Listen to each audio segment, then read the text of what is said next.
Hey, welcome to episode 10 of the Hillshavenerds, the only podcast that's guaranteed to get you the best prices for your turnips. I'm one of your hosts, Josh, and joining me today is Cody. Hello. Aaron. Hey. Lee. Hello. And my lovely wife, Elizabeth. Hello. Today, we're going to take it easy. We've got a heated blanket, a nice warm cup of coffee. There's a lavender candle lit. It's filling the room with a relaxing scent. And we're about to lay back into this recliner and throw this freaking switch into the lake if I miss this legendary fish one more time. Our topic today is cozy games. What does the term cozy mean? Where'd they come from? A few of our favorites and how I can, regardless of how cozy a game is supposed to be, still find a way to become incredibly frustrated by it. But first, what are we playing? What are we watching? What are we reading? Who wants to start us off? Anybody playing anything? Yeah, I'm Okay. playing Forspoken on the PS5 right now, and it's not as bad as everybody thinks it is. It's pretty good. And then I've been playing Heroes of the Storm because I'm sick. I have a problem, and it's not dead. It's not dead. They just did a patch, didn't they? Yeah, they did, and it gave me hope. And so Well, I've put hours in it lately. So when Microsoft took over Blizzard, or not took over, when they bought Blizzard, Activision Blizzard, there were a couple comments made by one of the Microsoft guys that we're going to look at some older IPs and try to reinvigorate. Yeah. So I'm hoping that means something for Heroes of the Storm and StarCraft. Yeah, the HOTS community went buck wild when that happened, including Yeah. me. So I've been playing ARAMs almost every single day. For anybody that doesn't know what Heroes of the Storm is, that is Blizzard's attempt at their IP MOBA. Yeah. Yeah, and it's if League any of Legends. yeah. Blizzard's League of Legends is how I describe it to students. They go, "Oh, It's one I don't. League of Legends was okay, and I enjoyed what I really like Smite, and Heroes of the Storm was one I really kind of was interested in, but I never did. I haven't been playing it since beta." I loved it. Yeah, I'm like almost to level 1,000 on my account. Wow, yeah. It's been a while since I've played. But Sick. What I hear is like each character has their own like unique style of play, and that sounds really cool. You're making my blood itch. We gotta move on. It's good, man, and there's no last hitting. Like that's not a thing. If you're miserable, if you ever played Dota or Defense of the Ancients, Dota is where MOBAs were born, and League of Legends where you can like last hit a mob to steal the experience, level yourselves up. Smite's like that too, but there's no last hitting in Heroes of the Storm, if I remember right. Like the team levels up as a group. Like you can't be left out of it unless you just consistently are murdered, which is really nice. Then I watched Saltburn recently on Netflix. Have you guys seen that yet? No, what's that? No. Oh, okay, it's weird. It's like it feels like an A24 production film, but it is not. But it's still a very, very friggin' weird movie. Apparently it's really popular right now on TikTok. There's some like really messed up scenes that kind of pulled some people in, and then somebody encouraged me to watch it. I watched it. It's pretty messed up. What's the premise? A guy goes to college, meets a friend who's very famous. His family's very famous, and they live at Saltburn, which I think is where Henry VIII had his summer home or something like that. So he's family to Henry VIII or something, like in modern day.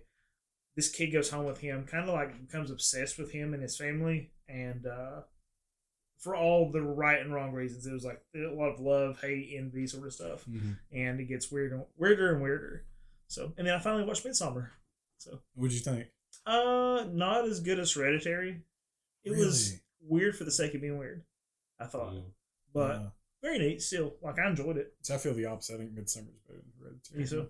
Like Hereditary does things for the sake of being, shock value, or there's twists for the sake of twisting. Okay, I start saying the bear scene. Like that's kind of weird. Fight. Midsommar is weird. I think Midsummer starts off unsettling, is just unsettling the whole way through. I think Hereditary is more unsettling. That's interesting. Yeah. Yeah.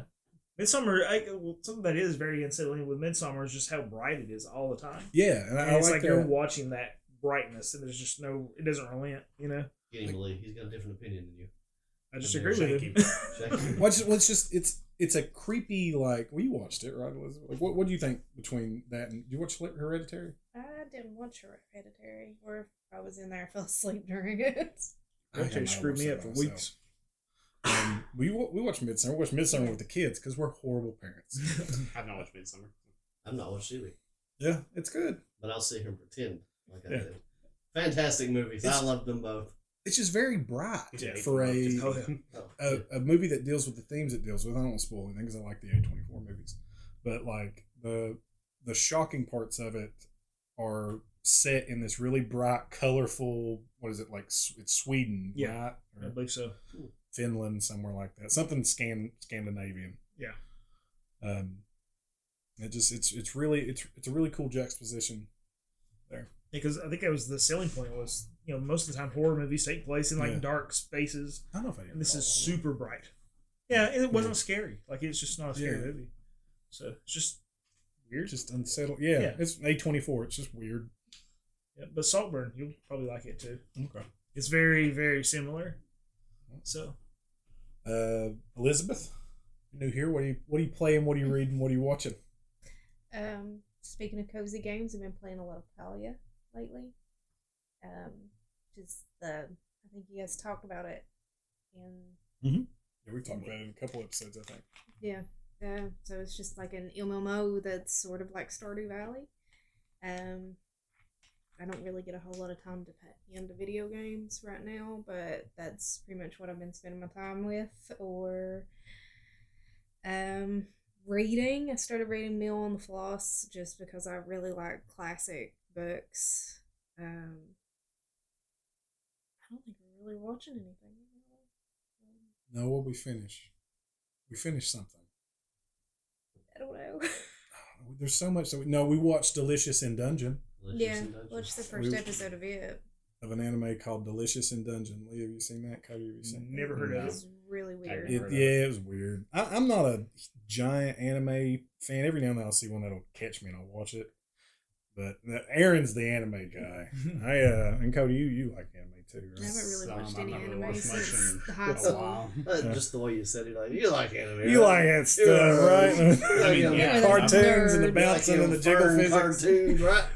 I mean, yeah, but I've not watched it in a while, actually. And this was about an adventuring party that goes. The premise is, what if is that when you're an adventuring party and you're in like Dungeons and Dragons world, and you go into a dungeon to go get supplies, you have to leave the dungeon if you run out of food. But this is, what if you just killed and ate the monsters that were in the dungeon and the moss and the plants and stuff that grew in there? And so it's like a cooking anime that's cool. Also a dungeon anime. Yeah. I've only seen the trailer. It looked interesting. It wasn't super action-y. Yeah. Like the first episode, I think they fought a monster for 10 seconds. It may not be because it's probably a cooking anime with some action in there. But of course you said you only watched episode 1, so that's all it's out. Action may come out later. Well, that's all it's out on Netflix right now. Okay. I don't know if there's more elsewhere. Don't know. Yeah. Anything else? What was the book you said you were reading? Mill on the Floss. It's a classic book. I'm taking a break from Outlander right now. I've got about 2 books, and Outlander decided to take a break because there's 8 or 9 books. I have no idea. So what's Mill on the Floss? I am about 2 chapters in. I'll let you know whenever I get further along. What's the back cover? The back cover? Yeah, what's the what drew you to it? You just I like the... What about the front cover? What's the front cover? It was Mill on the Floss. Mill on the Floss. No, I actually picked it up because of one of the quotes from Little Women. She was reading a excerpt from it to Beth, and it was like a really nostalgia heavy. It's a little sad, and thought it sounded nice, so I decided to give it a try. Cool. Cody? I've been playing mainly the Pokemon DLC, the Indigo Disc. Mm-hmm. Done a whole bunch of really shiny hunting on it. Mm-hmm. We all have. Preach, child. Been doing a whole lot of that. I've been watching this guy on YouTube. It's Matt McMuscle, and it's a series called What Happened. He just comes in and talks about the disastrous development of games, movies, stuff like that, just stuff behind it. And it doesn't have to be a bad game. It's just anything that had a disastrous development, like talks about RE4 on there, and it being the reason that Shinji Mikami doesn't make Resident Evil anymore. What happened with Resident Evil 4? A mess. It got its first development turned into Devil May Cry. Okay. And then it had 2 more developments start that ended up both getting scrapped. And he came in and goes, fine, I'll do it myself. And it was supposed to be a GameCube exclusive. And whenever it's coming out, Shinji was like, yeah, GameCube exclusive, that's what we're doing. We're building it for this. And then Capcom came out and went, nope. And basically everything he said they lied about. And he's like, well, I'm not working with you guys anymore. And dipped. It was Sony had that dinner with the head of Capcom. They had a dinner, and he was like, so I hear you're doing a GameCube exclusive. And apparently had a very awkward dinner. It wasn't supposed to be like a meeting, but had a very awkward dinner about how you're not doing stuff for PlayStation anymore. And they were like, oh, no, it's just temporary. So then they came out and they were like, oh yeah, we're doing this later for PlayStation. Capcom was like, I like money. Yeah. Yeah, but then they had to give Blowing Shinji my mind right now, man. Then they had to give Shinji a whole development studio for what they've done to him. Yeah. It was. Go listen to his video. It's pretty in depth. Yeah, all of them are really good. I've really enjoyed. There was a lot of like back and forth between 3 and 4, wasn't there? Because like it was like 2 to 3, and then what was supposed to be 3 was weird. There was a lot of back and forth between 3 and Code Veronica, because Code Veronica was meant to be 3, and then there was some sort of weird going on. He talks about it in 4, I think. But then it's like changing over to a new like console generation, like that. Yeah, it's super interesting. And it actually goes over it in this. If you look at the GameCube port, or the GameCube version and the PS2 port, the GameCube port actually looks better. All the textures and everything on the PS2 is muddied. So just port it over super quick. It's good done. Yeah, and to make my up, bad, copy paste. Yeah, and just drag a GameCube, folder over into the PS2. Yeah, the GameCube also has done in-game cutscenes. So if you're wearing a costume, it shows up in the cutscene, but the PS2 doesn't. So if you wear a costume, it just does a pre-rendered cutscene, puts Leon back in his normal outfit.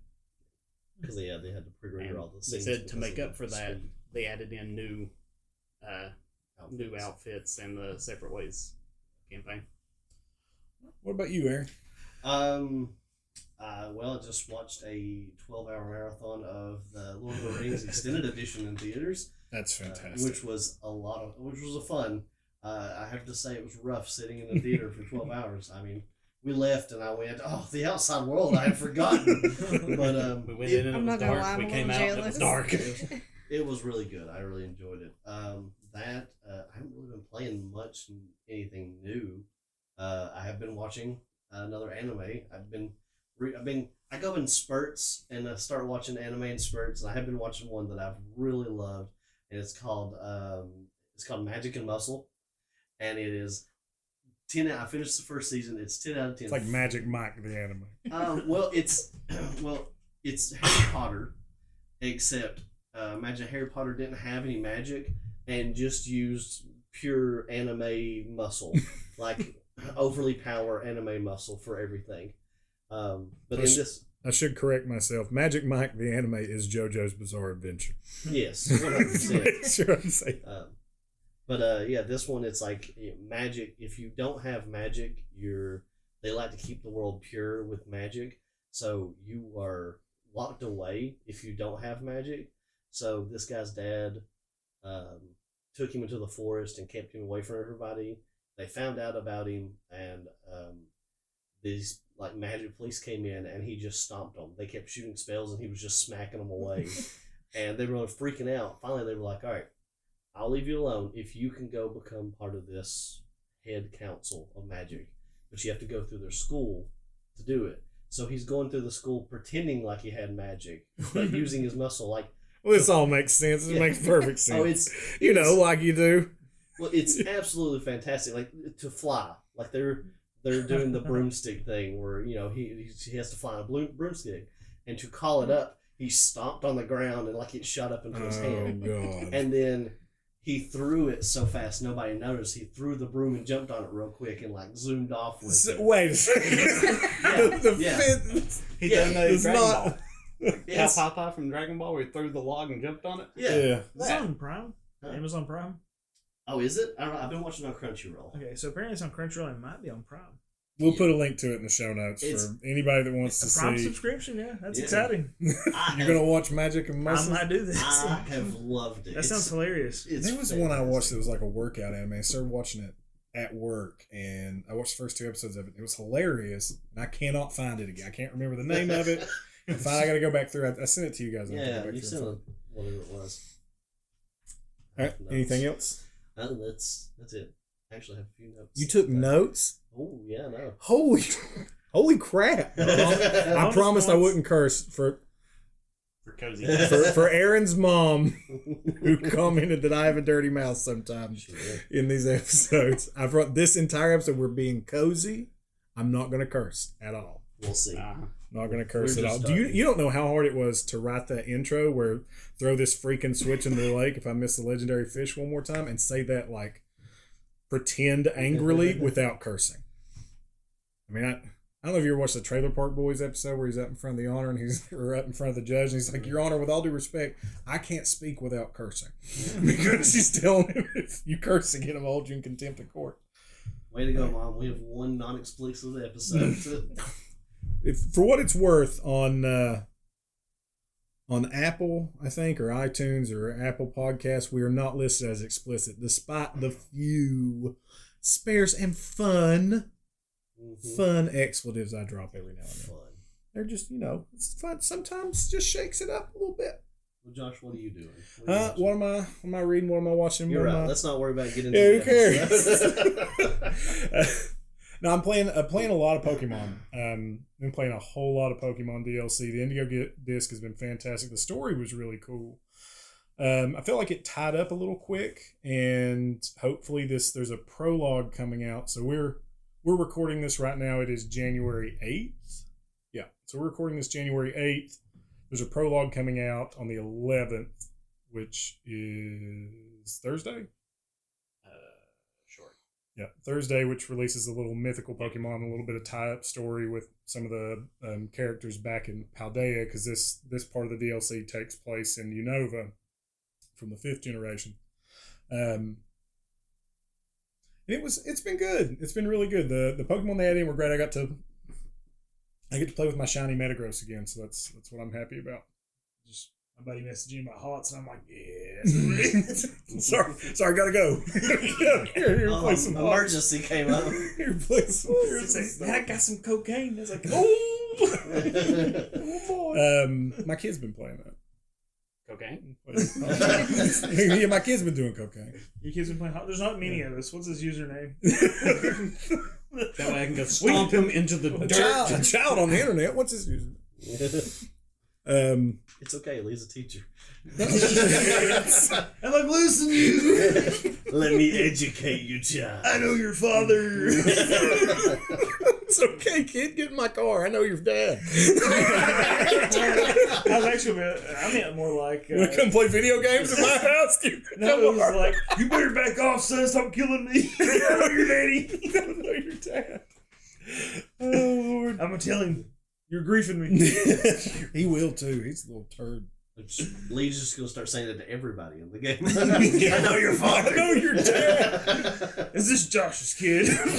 It's going to work like every now and then.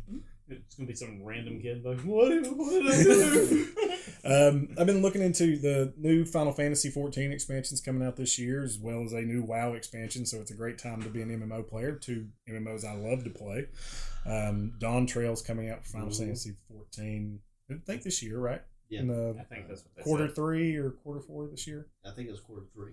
Yeah, so that's looking good. 2 new classes. We got the Pictomancer and the Corsair, right? What do you think about the Pictomancer? All right, it's interesting, I guess, like the paintbrush, but I feel like it's just the summoner with a paintbrush. That's the only thing. Elizabeth, you love the MMOs, right? Play them all the time. Yeah. Yeah. 6 hours I got you to play World of Warcraft with me. That's okay. More than I I know everything about it now. Yeah, it only took me 6 hours. You watch the movie, that's all you need. Yeah. She liked the movie. It's actually pretty good. That's all you need to know. So she tells me. That's all the lore you need to know about World of Warcraft. Yeah, that's all of it. Yep, No, that's it's it. not. That's an alternate World of War. That's not even correct lore. No. Hold That's on. games. You know what? To heck with cozy games. That's a different episode. I think I would know, Josh. I played 6 hours. My bad. Played the game for 20 years. I'm sorry. I didn't. You know what? You're right. Josh's like, I'm not going to cuss. I'm not letting Aaron's mother down. Josh said he wasn't going to cuss. I'm going to push it to the limit. So let's not talk about the death battle video they had where Sauron kills the Lich King. Who? Sauron From Lord of the Rings. killed the Lich King in a death battle. Yeah. I don't know. Yeah. What? Well, we only do these for like 20. We're at 20 minutes. Extensive research. We'll post a link in the show notes to the death battle, and then you can make your decisions after seeing that. That Sauron wins. We also watched first 2 episodes of What If, and we're waiting to finish that with the kids. Yeah. And What If is the second season of What If is pretty good. Starting off pretty good. All right, so let's get on to our main topic. But first, before we get to the main topic, let's meet our guest, Elizabeth. What's your qualifications to sit here at the round table of nerddom? This table's a rectangle. It's a metaphor. This is the third time you have made that joke. I've said this every time. This is not a bit. They're just stupid. And I'm talking to anyone listening right now. This is the third time Cody's made that joke. It's a metaphor. Uh-huh. Wait, is it a metaphor or is it a round table? Which one is it? You're embarrassing me in front of my wife. Meta's Facebook, so what's that for? Or is it Meta? Meta. I'm going to curse. I'm going to say the dirty words. I'm working hard for it. I can feel it. Jesus help me. Lord, give me strength. I'm going to say it. I'm thinking. Anyway. So Elizabeth, what's your history with nerddom? What fandoms are you into? What got you into this stuff? What made you want to be on the Cozy Games episode? Prove you're a gamer right now. Yeah, prove it. I knew that was coming. Name every Zelda, girl. Name 3 Zeldas. Do we need to go back to the what is it, be a nerd? Zelda. Yeah. That's on me. Set the bar too low. No, I've been playing games since. Well, I remember having an Atari whenever I was a kid, so I've been playing since that. I've gotten into a lot of different types of games, but honestly, the past few years, just kind of being in that phase of your life where you're just, too caught up in all the adult responsibilities. I haven't had a whole lot of time to dedicate towards other types of games, so I like the cozy, this is how I get to relax and unwind. Lame. Josh toned out. Yeah, he toned out. This is what He's like, I'm just giving you room. I didn't know if you were done or not. There's so much more to you than just.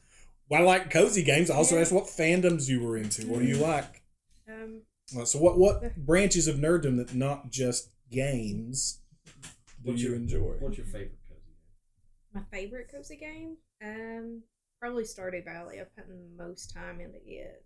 As far as like any other kind of like nerddom, Marvel, Lord of the Rings, just won second place in a Lord of the Rings trivia night. You did. Who won? No, Cody's cousin won. Oh yeah. Shout out to Cody's cousin. You are now on my list. Elijah.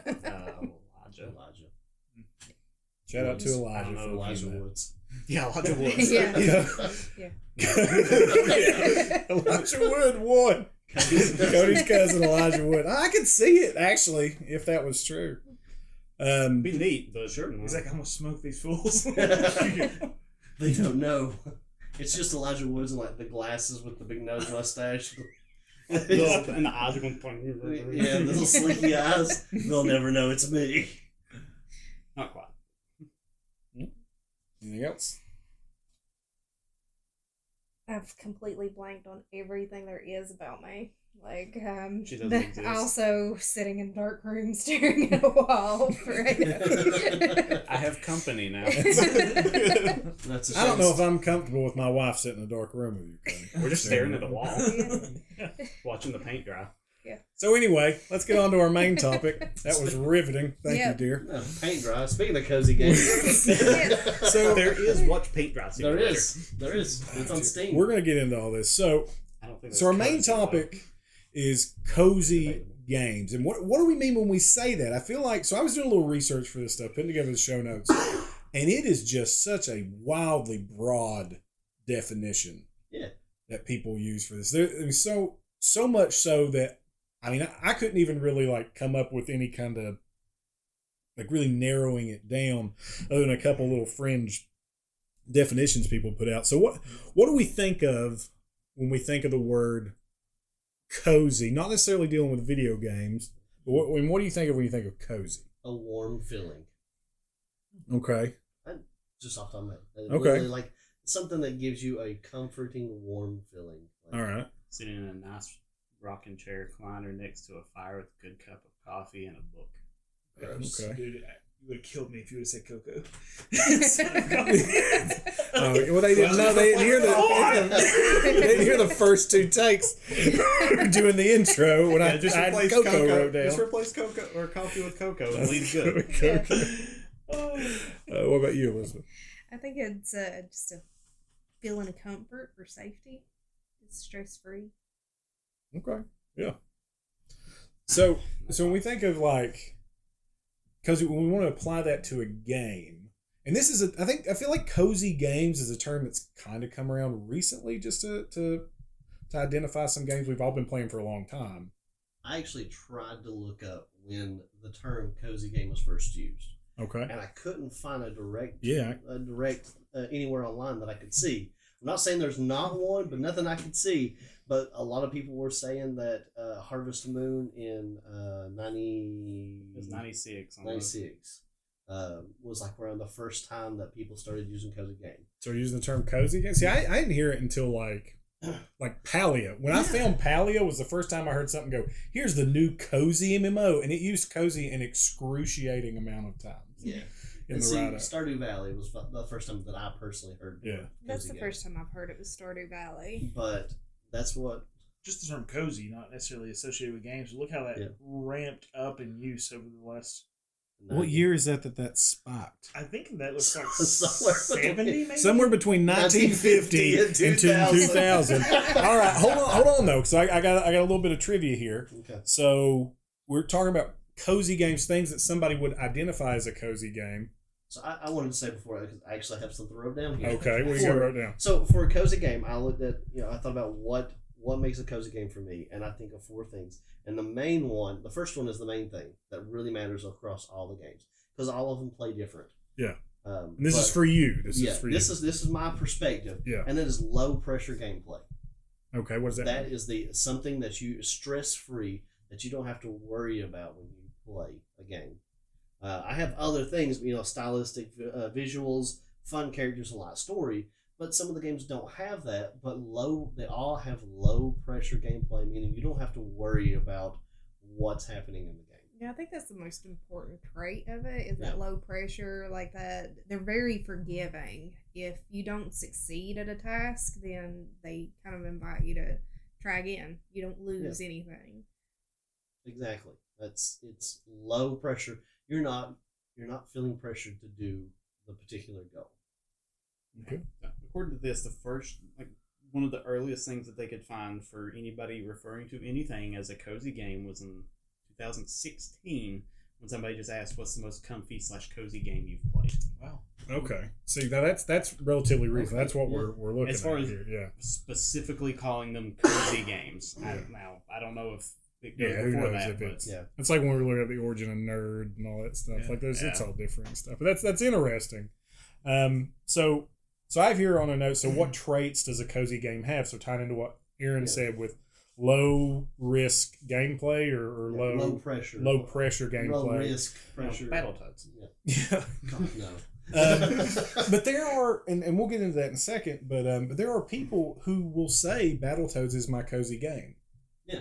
And that's where like this definition is super fluid. Yeah. Like, and I don't even know if it really ties into It's its own basically stuff. whatever you can sit down and relax while playing. Yeah. It's more about how you feel or how it makes you feel Mm-hmm. Yeah, I than guess- the game itself. And the real That's a good cozy point. game was the friends we made along the way. I guess Pokemon would be your cozy game. Well, I thought about that. So if we think low pressure gameplay, I mean, is it that, if I fail, I can just go retry? Or is that there is no real failure? Like Palia, we take a game like Palia. Palia has no failure. You just didn't get what you were trying to get, you know? Like I'm trying to hunt this deer or shoot it, and it just runs off. Okay, well, I'll go get the other one. Like you don't take damage in that game. There's no health bar whatsoever. Like that, to me, like that is a cozy game. There is no risk of you dying. Like there's no violence. There's nothing. That would take away from Stardew Valley. Yeah. As a game. Yeah. Because you have the mines where you have a health bar and stamina. Yeah. But that is an optional thing. That's not the gameplay, No. right? Like you don't have to go in the mine. You can play Stardew Valley forever and not go in the mines, right? Yeah. Yep. Technically. Yeah, you could. I mean, you don't have to do anything in Stardew Valley, technically. But there's games like My Hoko Life that looks a lot like Animal Crossing that they originally decided that they were going to put a stamina bar in it and decided that was too much pressure or too much stressful for players and took it out. That's the stuff I'm talking. When I think of a cozy game, something like Harvest Moon. Yeah. You know, like, and we'll talk about Harvest Moon some more because I think Harvest Moon is the OG, but we will find out there is another quote unquote I also OG. feel like there's a difference between your cozy game and a cozy game. I feel like there's a difference. Yeah, okay. I think that's a good thing. What do you think, Lee? Being quiet. Oh yeah, I agree. Yeah, it's cozy.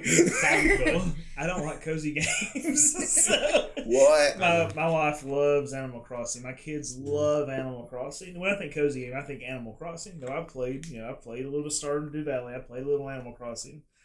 It's just not for me. I thought about that. I was like, why? I guess it's just I'm super like goal oriented, and I need risk and reward. It's crazy, man. I feel like the cozy games like Harvest Moon, Palia, Stardew Valley, are really, really aimed towards goal-oriented people. Like, I have a task. This is what I'm going to go work on, and I'm going to go do this. I'm going to build a 6-story house, and this or Minecraft even. We'll talk about Minecraft. I guess I'm more like at your worker own drone. pace. It's like It's go at do your quests. own I'm pace, like, okay. though, too. So Yeah, it's but- not like you have a time limit that has to be But done. the game in. also doesn't tell you to do anything. Right. It More just work. sets you free. Sometimes, like some have. I mean, some games. Yeah, some of them have a goal. Yeah, but for the most part, they just set you down. It's like, here's your general of what you need to do. Yeah. Everything getting up to that point, whatever, do what you want. I mean, Polya's, I think, leans more toward the RPG style, but it does have, like, it's like a quest. They're like, all right, go do this now. Yeah. You don't do have this. to do anything. You don't have to. Some of them you do just to unlock really a couple get things, to but get bare further. minimum. I mean, Stardew Valley sets you down and goes, okay, just make the farm nice. Yeah. Yeah. Yeah, Stardew Valley literally tells you, they don't tell you anything. You can talk to people and they're like, oh yeah, there's a mine over here. You know? Can you beat these games? Is Yes. Stardew Valley technically has an ending. After you get so far in, your grandpa's ghost come back and judges how well you've done. You can But get a you- statue at the end of it if you get a But- certain rating on it, but it's not anything that's like required. Now Okay, maybe that's for me. I need the ending or whatever. Or are you like an achievement hunter in games? Yeah. Yeah. Talk to her about Stardew Valley. I am. Stardew Valley has a new update too where you can get a perfection tracker. So if you get 100% in everything, like That's unreal. hunted so much of every monster in game, collected everything in the museum, there's a bunch of things you get the Statue of Perfection. So with something like that, I'd be like, okay, the achievement is now that's my game. Yeah. Elizabeth, do you have this statue? Yes, I do. Yes, you do. So me, Cody, and 2 other guys played Stardew Valley for a while during pandemic, and I remember like Cody took care of all the farming, and all me and my friend Chris, all we did was we were like, well, off to the mines. Yeah. We had chests, And we unloaded all our stuff into the chest except my essentials to get like my sword and my pickaxe and stuff from the mines. And I was like, every morning we woke up and I was like, I'll help water the crops. Off to the mines. And that's what we did until we cleared that mine in no time. And then Cuddy was like, there's another mine. We were like, whoa! See, that's what I like. I was always let me go gather all the stuff in Minecraft and then everybody else build. I just want to go out and gather and explore and pick stuff up and bring it back and put it in my boxes and do that. And then same thing with Stardew Valley. If we could do something, if Palia devs, I know you're probably not listening to us, but if you are, do something to where groups of people can build on the same communal farm or home or something so we can contribute to each other's homestead. Like if we build, what's the little guild function in Palia? What's that called? We made one. I don't remember because we used it so... Well, we were on within Discord, but we made one for everybody to join. But there's a little guild system, and they should have some type of guild house. We had a guild, but we didn't do anything in the game except for it was basically your friends list. It was a chat room if you weren't in Discord with those people. Oh, was it a chat room? Yeah, you could chat in the guild chat. But I actually enjoyed Palia. The only problem I had with it was that there was just so little interaction with other players. You were basically playing the game beside them more than you were playing with other people. And see, that's what I like about it. And that's fine. I don't know if you know this about me, but I'm kind of an introvert. And that's fine. If that's the way you want to play, I believe that should be an option to play. But it was marketed. Aaron wants to murder somebody with a pickaxe. Yeah, it was marketed to me. It was marketed to me. They were like, oh, it's like Stardew Valley MMO. And I was like, cool. We can go do stuff together. And then I got and they were like, you get bonuses if we fish next to each other. And I was like, yeah, that's pretty much cool. it. Yeah. You can hunt. So they've added in some new animals. I was watching Elizabeth play the other day, so I don't know how they interact. You can tell us about it. But you can hunt together in it now. But it's really just, we need to shoot our bows at the same time at this deer, or as soon as one person hits it, it's going to take off in a direction, and the second arrow is not going to hit it. Yeah. So you got to count down. I don't know. There's a lot of room for improvement. Yeah, pretty much. But I like playing games by myself. Mm. I am an introvert. I get really, really drained just, being social, I guess. And which doesn't mean that I don't like to be social or anything like that, but I have a very forward-facing job. I interact with a lot of people every day, so by the end of the day, I want to be able to relax without the pressure of being social with other people. Yeah. So cozy games kind of takes away that pressure. Yeah, and I get that. That's we've discussed on here before that I have got to where I play more multiplayer games than anything. Mm-hmm. I'd rather play with friends than by myself. Not to say, I still play Zelda by myself, and I still have Dragon Age I play by myself. I still like solo games, but I've leaned more toward multiplayer. It just frustrates me when you play games that depend on how well other people are playing to progress. Because that's where I start to lose friendships. Well, see, that's me. I depend on other people doing better to get me their games. Carry me. Put me on your shoulders and carry me. Okay, so... I'm going along here. Well, I'm going with you. That's the whole reason I go to the chiropractor now. Yeah. He just carried me through games enough. He's breaking his back. So what are so we've talked about some examples of cozy games, but just kind of rapid fire, what are some things that we can think of that we would identify as a cozy game? And I'll start off, I think The Sims is probably 100%. I would say that's a cozy game because it's just like world building, Animal Crossing. Yeah. Harvest Moon, Palia, Minecraft. Satisfactory, maybe. Satisfactory, yeah, absolutely. Rune Factory. And Rune Factory is one. I don't know what that is. It's a Harvest Moon type game with more RPG elements. What was that other one you played? Sunhaven? Yes, Sunhaven, yeah. What were you saying, Lee? My Time in Portia, is that a... Yeah, I played it a little bit. Like My Time in Sand something or another. Harvestella. And Story of Seasons, which is basically Harvest Moon. Oh, yeah, then there's like a bunch of Metopia sort of things. The Tycoon games. Yeah. Yeah, that was... Like Roller Coaster, and there's one called Coaster Planet, which is basically a tycoon game. It's guys who did Roller Coaster Tycoon branched off on their own and did a game called SimCity. Does that count? Yeah, I would put those in there, but I think They to wouldn't be me, cozy to me, no. when we talk about cozy games, it's that lack of risk. And so when you're playing some of those tycoon games, certain settings of those, like, hey, if you haven't done this by certain points, like your park's going to start to fail, your city's going to start to fail, you will fail this game. Which is actually a lot of pressure. Yeah. I've seen some people described Breath of the Wild as a cozy game. I was looking at that. I was like, you know what? That game is actually pretty cozy to me because it's Until like you it's get like into one beat the defeats game. a Until you play strength. Master Mode. It was, Right. It's just like you run around and have a good time, man. Like I found myself so often just looking around to be like, I really am having a good time. Yeah. Just That game race is on top of a gorgeous. mountain. Just I don't know how Very many times pretty in game. both Breath of the Wild and Tears of the Kingdom, I've just run around being like, look at the Yeah. world, it's beautiful. yeah. Very rarely was I like heart palpitating sort of stuff. I mean, it happens, but it's like most of the time it's just man, this is relaxing.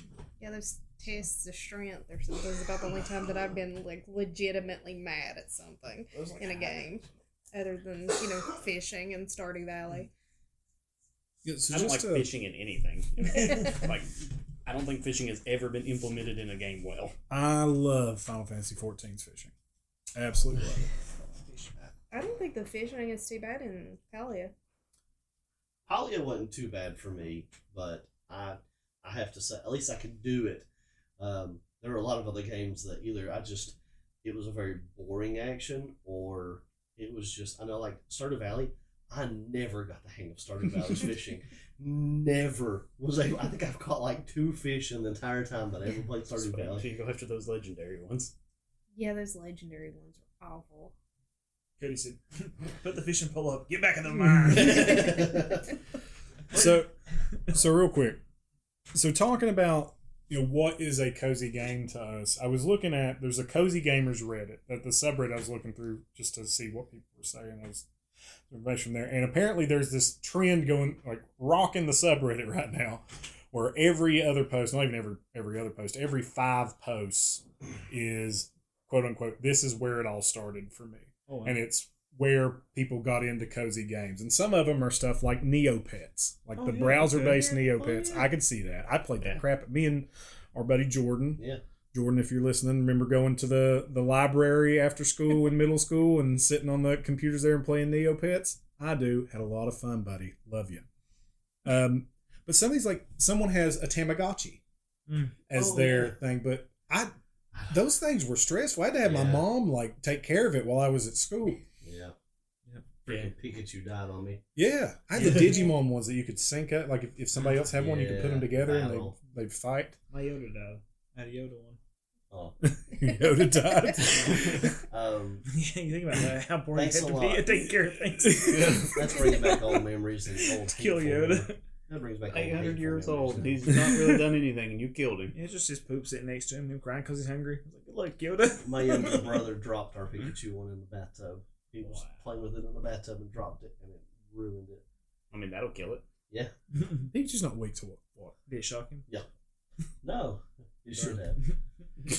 But somebody put Black and White. Do you guys remember the game Black and White? Anybody play Oh, that? Yes. Dude, you talk about an amazing, and I'm going to link to this in the show notes. And Never developers, we need a remaster or re-release Oh of my Black and gosh. White in a bad way. So, what's that about? Like, I always saw it, thought it looked incredible, but I didn't have a PC. It is like Sim City, but you're a god, and you have an avatar, and it's like an animal. And there's like 16 or 17 different ones.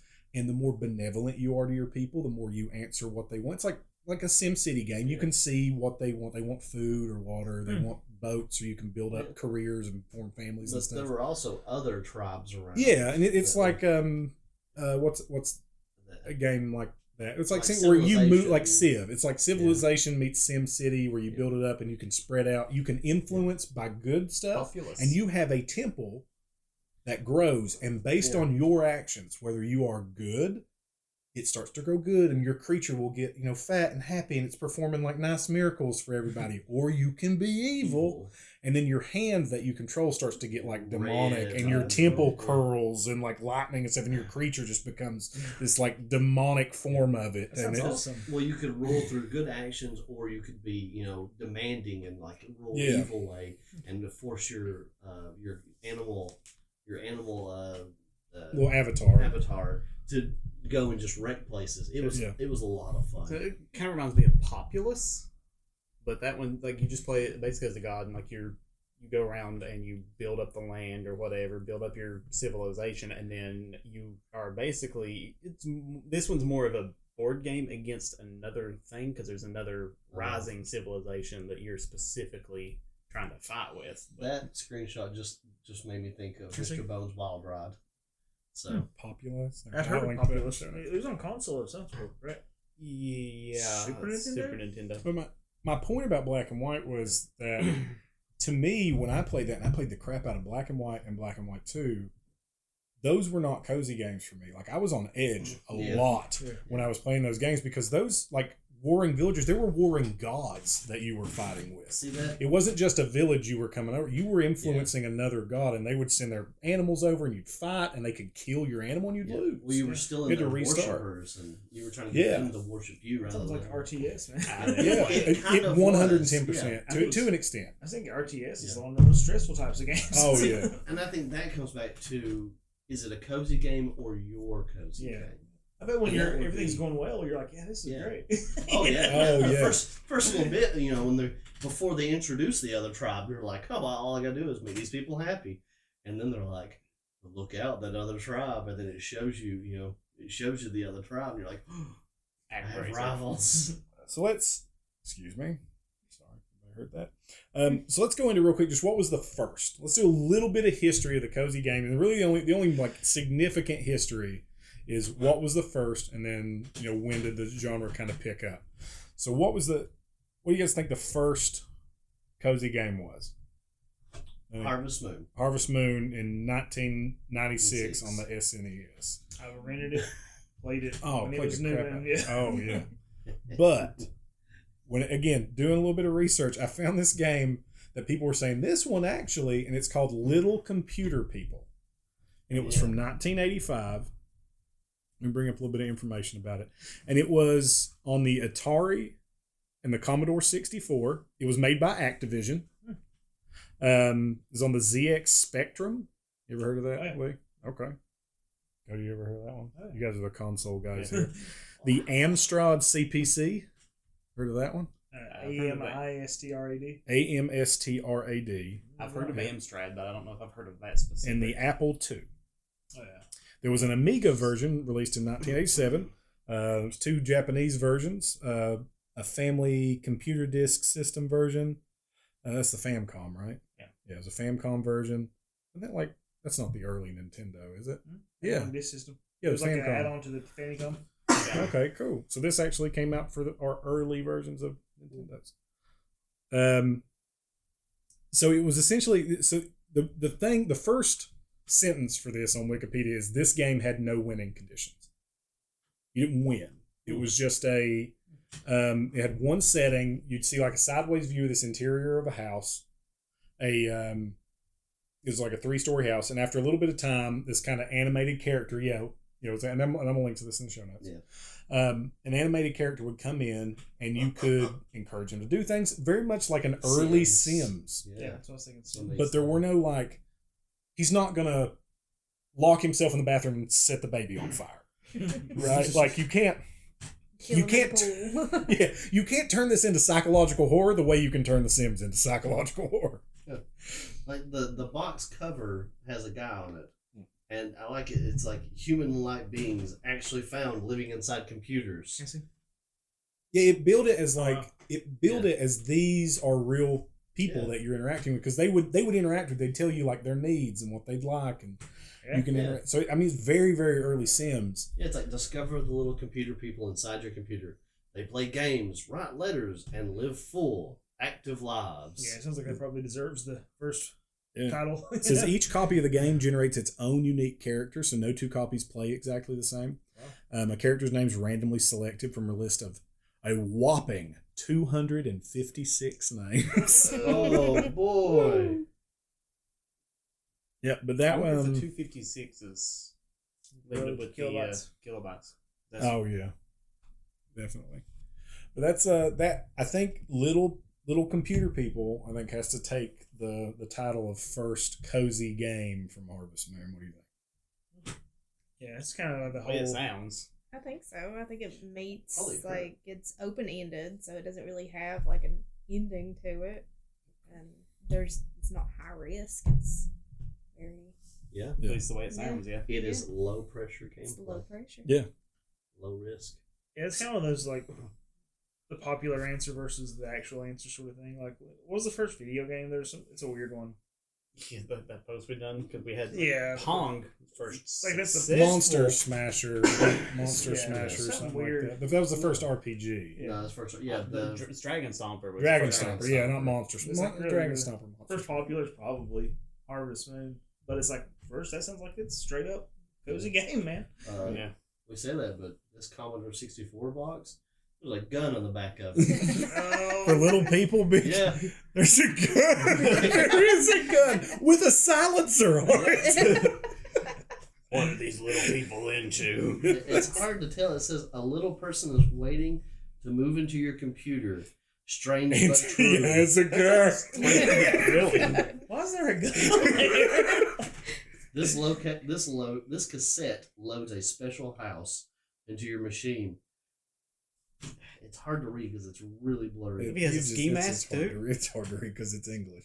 Yeah, Is this it's breaking hard to and read because entering I'm the dumb. game? So, This stranger will enter your home. with the house in place, the fellow will take up residence.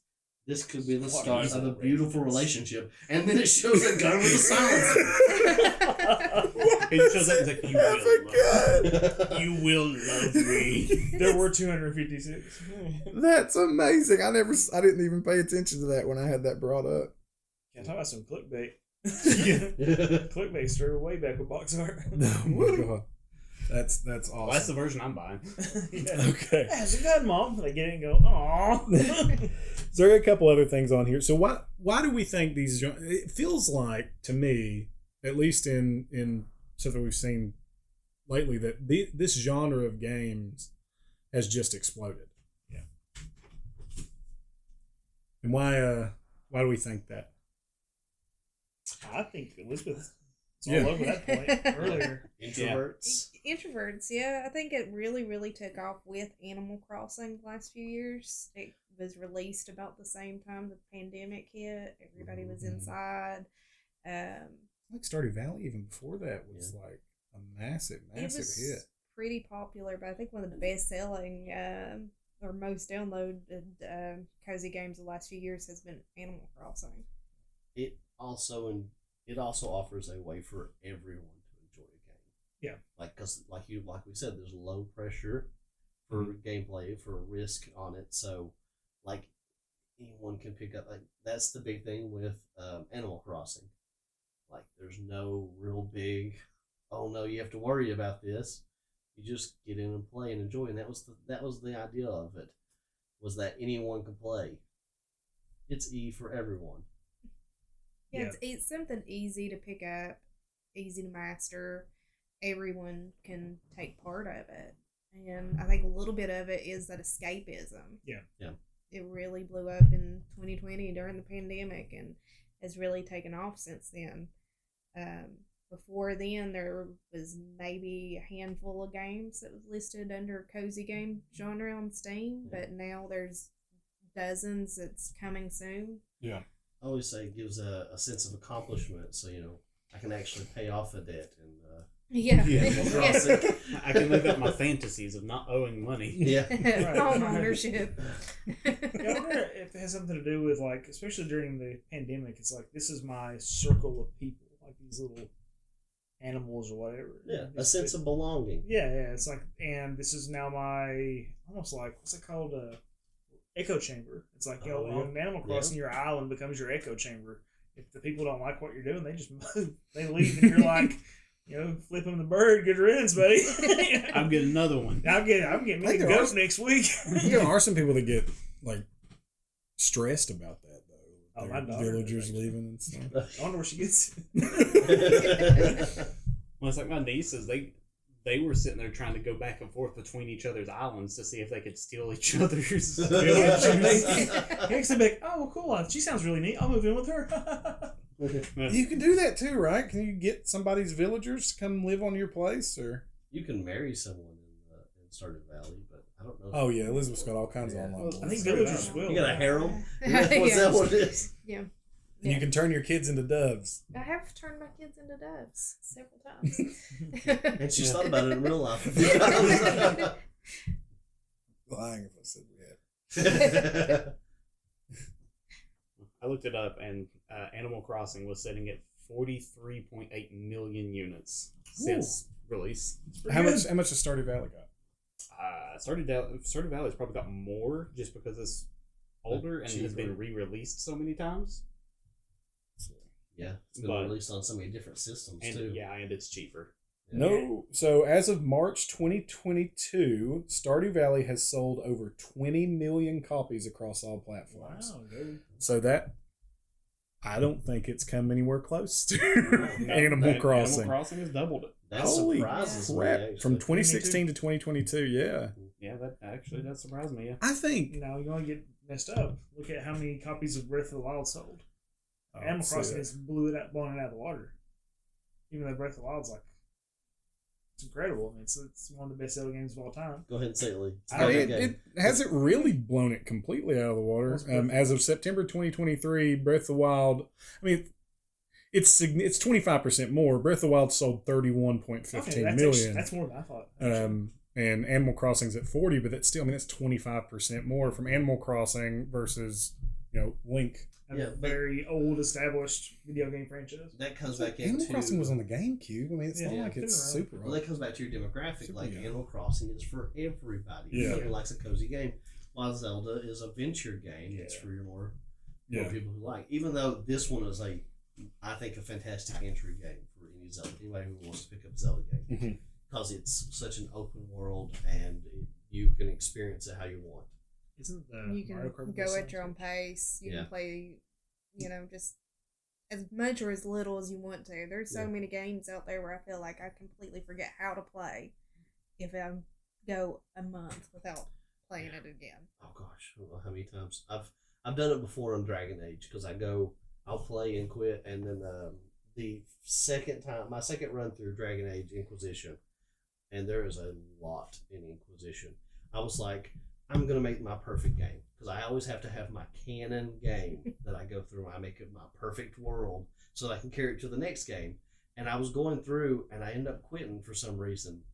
And I came back and I was like, I don't remember anything I was doing. So I just started all over again.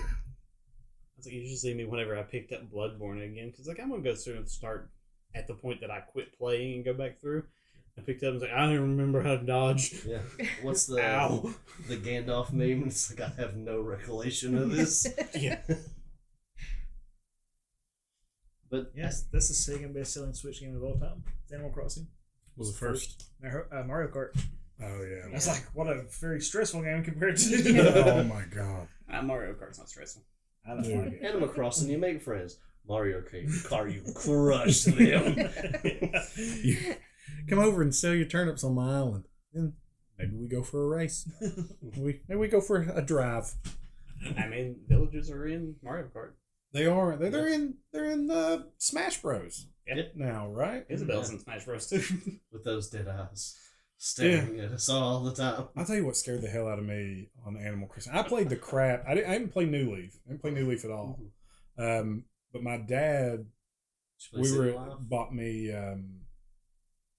the first Animal Crossing. Okay, for the game. The first one. I remember when I asked him, I was like, "Hey, we were at Walmart." I was like, "I'd like this game." He looked at it and he was like, "Really? You want this?"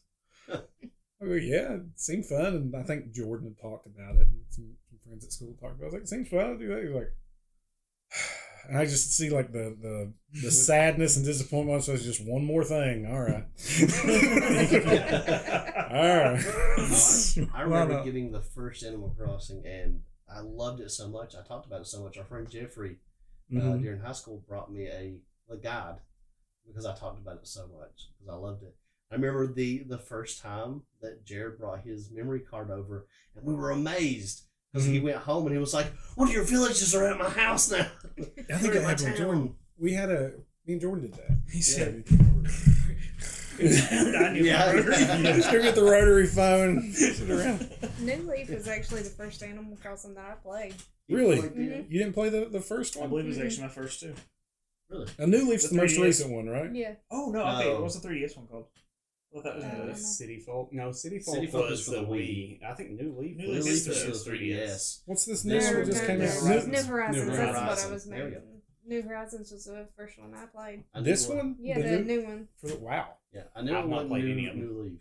Yeah, there was one in between there called what was it? Happy Home Designer, where instead of On the Wii but U. it didn't get good reviews because instead of like living in the town, you designed homes for everyone, and everybody was like, even though it was an interesting idea, everybody was like, well, this isn't Animal Crossing. Came with an amiibo, brand new sealed. I got it on clearance for $5 because it just would not sell. All right, so I got a question that's going to be a little incendiary, and I want Elizabeth to answer this. So, I mean, not necessarily incendiary, but this is something that comes up, and I've seen this brought up, and you see it in like the dichotomy of gaming couple, and we're it's going to be a shorter episode, everybody. So, rejoice. So are these real games? Yes. Yeah, they're games. I mean, Yeah, you but there's play like you them. can't win. So you know? you're still playing something. Why wouldn't they be real games? I feel like there's a stigma, and this is me playing devil's advocate. They are 100% real games. I love these games. But I feel like there's a stigma sometimes you see, and we talk about this in like the gatekeeping community and nerddom of, oh, you're playing Animal Crossing, that's not real. And Lee kind of a little bit of that. You know, these are seen as games for babies or for women, not a man's game. You know, I'm thinking it, Aaron. Aaron's mom, I'm thinking it.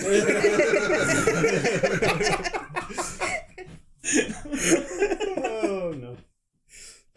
sure.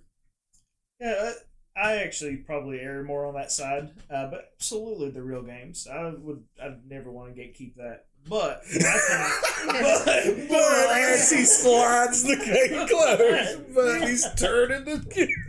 it's like you were like, "What's the word for cozy?" Another word, and I was like, "Casual." So, Yeah. Actually, I was reading a lot about that, about like the difference between cozy games or casual games. ooh, a distinction. And That's interesting. some people do put a distinction on that. Oh yeah, well to be fair, Stardew Valley, the way you play it, does not sound She's casual. not a cat, dude. She is not a cat. She has a journal, like a journal that she's written down. I'm sorry. Tell me if this is too much of your personal life I'm going into. But she would have like a journal that she would write down all the stuff. She like it's this giant thick codex that she's created for Stardew Valley. And she's like, oh, I got to do this and I got to hit this, and then there's these 47,000 acorns I got to get, and I have 37,683, and the other ones are on this specific side of the island. I have to get to while the moon is high in the sky and the western wind is beginning to blow, and the wolf howls from the third pine tree Yeah, towards the north. That is not casual. No, she does not play these things casually. My favorite aspect of these games is the collection aspect. So one of my favorite parts of Stardew Valley or Animal Crossing was finishing the museum. But there's a lot of things to finish the museum that you can only get in certain seasons or certain times of the day or things like that. So That is true achievement, honey. to be able to collect all of those things and in the most efficient way possible, Yeah. I started a journal to write down what I needed, what season I can get it in, and what I needed to be able to collect it. In my head, I'm imagining you having this like 6-inch binded book. It's just like the Stardew Valley journal, and then there's one sheet of paper that has like our wedding stuff. It's like you're in Josh's just wedding scratched things. on the back of an envelope. It's on a napkin. It's a crown.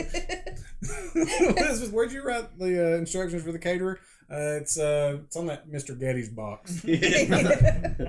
She's flipping through her journal. She's like, "What Yeah. season am I?" It's all With laminated. all laminated tab. pages. Yeah. It looks like one of the TV shows that they bring in the big giant journals. Oh, yeah. It's got the notepad sticker, the sticky notes sticking out everywhere. They actually sell those on like Etsy and things like that, where people make journals that's like dry erase pages on it and everything that has like each villager on it, like all the NPCs, all their likes, dislikes, like what can be purchased in what season. That is not casual. Like that's what I'm getting at. That distinction between it may be a cozy game, but you can make the distinction to how you are playing this, and it is just as tactical and intensive as a Dota match or a League of Legends. Like it is, you are doing just as much to drive peak. I've watched this woman do just as much to drive peak efficiency in Stardew Valley as I've watched anybody do in any kind of high-end rating in World of Warcraft. It's all about efficiency. Planning and plotting and everything. It's Shelly and I have this back and forth. She plays Animal Crossing on her cell phone all the time. I'm like, the camping. It's Animal Crossing and on a mobile. Oh my god! How are you married to this woman? I know. I'll be like, I'll go filthy casual, but then like I realize she's actually playing more video games than I am most of the time on her phone. So she puts a lot of time into it. And she has like her bell count goes off the screen, and she can't spend enough bells to make it go down from the 999 million or whatever. It's unreal. She hasn't missed a day in 4 years, I think. Wow. I mean, so it's like that's not casual. Is she still playing? But yeah, wow. She's nuts, man. I'll go hardcore for like a week, and I'm like, that's enough. So, that's what I've done with Fire Emblem Heroes on the phone. I played really hardcore for like 3 weeks, and I was like, okay, that's enough. I forgot it was there. It's like you time lock stuff, and I'm like, okay, I'm See, done. that's what I do. Like we got into the Fire Emblem game, and I play as long as everybody else does. As soon as everybody else quits, I'm like, oh, okay, I'm done. There is a Dragon Quest. Or it might be Fire Emblem. There's a Fire Emblem Builders or Dragon Quest Builders, and that is a cozy game. Yeah, it's quote unquote for Minecraft mixed with Dragon Quest. Well, that's like Minecraft's a really good example. I think of this cozy versus casual thing. There are Minecraft servers that are insane. Like the settings people do for Minecraft and what they can do. When you start getting into mods. Oh yeah, you're going way out there. But then cozy people that speedrun it. Yeah. I think Skyrim too. Like, would Skyrim be a cozy game? But Skyrim's been re-released so much. See, I think the thing comes down to is you have the option in Minecraft. Yeah. You don't have to beat that game. There is an end to the game, but you have zero obligation to do so. You can just sit and do whatever you want. You can build. You can just run around and explore. You can do whatever you want in the game, and I think that's what turns into a cozy game. And it all comes back to your point there. Makes sense to me. Yeah. I mean, really, Skyrim too. You can play Skyrim for thousands of hours and never see the ending of that game. Mm-hmm. Yeah. Not even be that stressed about it. Dragonfly's over, you go, okay. That's why I said light story when I wrote down. I was like light because not every cozy game has a story. Like Minecraft doesn't really have a story, but it has some of the other features. It has low pressure gameplay. Does it depend again what setting you're playing? Like if you're playing on normal survival, you have a health meter, you have a hunger meter, you have other things. Like you can just die from standing there and forgetting to eat in that game. You can play it however you want to play it. Yeah. Okay, to close, I'm going to do real quick. There's no explanation on this. We're at an hour and 8 minutes-ish. We're going to do another couple minutes to be done. So, Aaron, which one's the cozy game? Roller Coaster Tycoon or World of Warcraft? Roller Coaster Tycoon. All right. Lee, which one's the cozy game? Halo 3 or Paperboy? Paperboy. Elizabeth. If you could play one cozy game for the rest of your life, what would it be? Stardew Valley. Cody, top thing that makes a game a cozy game. Just, I guess, ease of play. You have no real stress while you're playing. Okay. I think we're pretty good. Anything else anybody wants to say on these things? I think it's a great conversation to have, though, really, because there is a I think that's a big thing, the stigma around the idea of a cozy game. It's fun to play it up and be the bad guy, but realistically, it's whatever you want to do. Yeah. You know? I think the ultimate is cozy is the definition left up to you. Yeah. Whatever you whatever's cozy to you, whatever relaxes you, whatever you have fun just sitting down and playing. You can mindlessly play. That's a cozy game. I like to laugh and say, Dark Souls is my cozy game, but really, like, some point it becomes easy because you know everything about it. It doesn't matter. Yeah. So I do want to say, I think there's some sort of like time magic with these going on, because the first one I ever played was Harvest Moon on the 64. Never played a cozy game before that, and I was like, everybody talked about how good they were, and I put it in, and I was like, I don't know. I sat there and played for a little bit. It's like, it can't be. And I looked. I was like, oh god, it's like 4 hours later. It's like 3 a.m. Oh yeah. I'm like, oh god. Harvest Moon was my first cozy game for the SNES. Yeah. But I didn't get into that genre until much later. I was playing it on an emulator on my computer, my desktop. That's how I got into it. Before then, like, all the games that I played were, the standard Mario games on SNES, and I played Diablo on PlayStation so much that we actually broke the disc.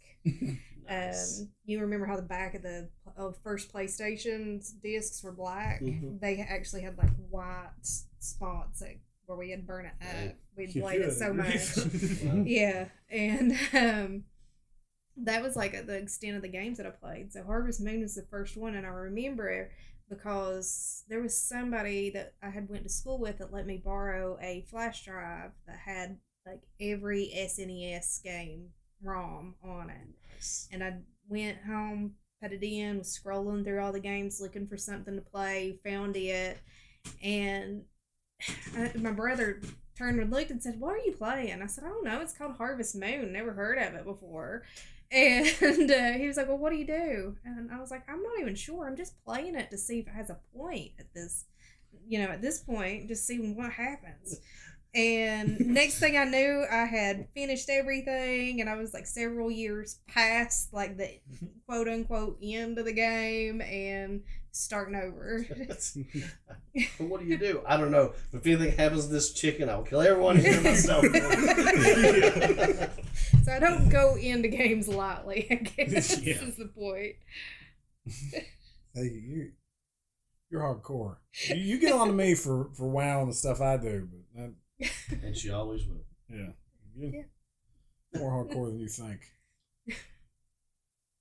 All right, I think we're about there, and I think we've had a pretty good discussion about what makes a cozy game. It seems like there's two different versions of the word cozy when it comes to these games. One, there is what puts you in your comfort zone. That is a cozy game to you. And then there's cozy as a genre identifier, and we look at games like Harvest Moon, Stardew Valley, where you're not quite embroiled in action gameplay the entire time. And there may be an option on these, but they're something that's like Aaron said, story light, but low pressure gameplay, interaction heavy. You can kind of go out and do your own thing. That being said, I really enjoy these games, and I hope they have a very happy and healthy future, and it seems like they will. All right, so I think we're about to close it out there. So Lee, where can the people find you? Twitch.tv/PixelBroLee, on YouTube at PixelBroLee, Instagram, TikTok, all at PixelBroLee. So, Elizabeth, is there anywhere the people can find you? In a dark room staring at a wall. That's my wife, everybody. What a happy marriage we have. This lovely, lovely, happy marriage. Or playing Stardew Valley. That's going to... Please do not find me. In a dark room playing Stardew Valley. Yeah. Next to our dog who's wearing a hoodie. I'm going to post a picture of Malcolm in his hoodie on the Facebook. Of course. Why not? He wants to be cozy too. Everyone has to. He's cozy, yeah. So, that being said, that's going to do it for us for episode 10 of the Hills Have Nerds. We want to thank Elizabeth for joining us and shine a little bit of her expertise in the cozy genre here in this discussion. We hope everybody got real cozy listening to the podcast and were able to cuddle up and just sit by the fire. Yeah, and just be relaxed by our beautiful voices as we talk about all these wonderful things that we love. And we extend a giant thank you to anyone who has stuck through and listened to the episode and listened to any of our past episodes. If you want to reach out to us and tell us what's your ideal cozy game, whether that's Stardew Valley or Monster Hunter World or Ghosts and Goblins. Yeah, Ghosts and Goblins or Diablo 2, whatever.